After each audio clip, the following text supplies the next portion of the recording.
Hello everybody, welcome to this video. I'm going to be talking about Unicast IPv6 address prefixes. So firstly, global Unicast addresses, right? So that uses a prefix of 2000::/3. Now global Unicast is equivalent to IPv4 public addresses, and so these are globally routable.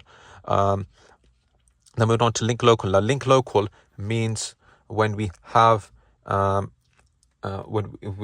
we want to assign an IPv6 address to a particular local link.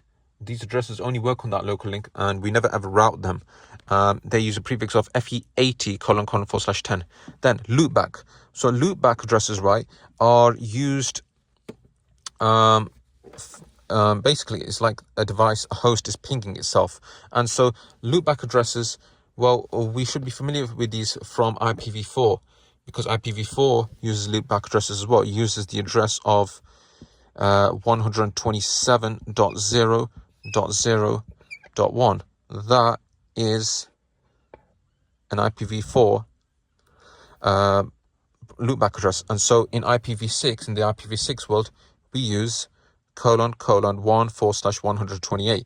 Then unspecified. The unspecified prefix is ::4/128, and this is used when we have a host, an IPv6 host that hasn't received an IPv6 address yet. It doesn't have an IPv6 address. Well, in that case, it can use ::4/128. Okay, then unique local, that is used and it's basically the equivalent of an IPv4 private IP address, and so this is FC00::4/7. And then finally, embedded IPv4.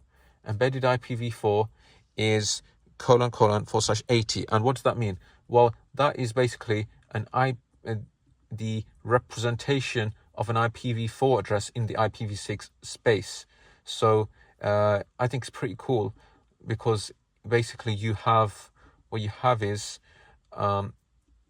you've got an IPv6 address and then an IPv4 address joined onto it, and that allows the communication in an IPv6 network between an IPv6 host and an IPv4 host. So that is the 6 Unicast IPv6 address prefixes to know about. Thank you for watching.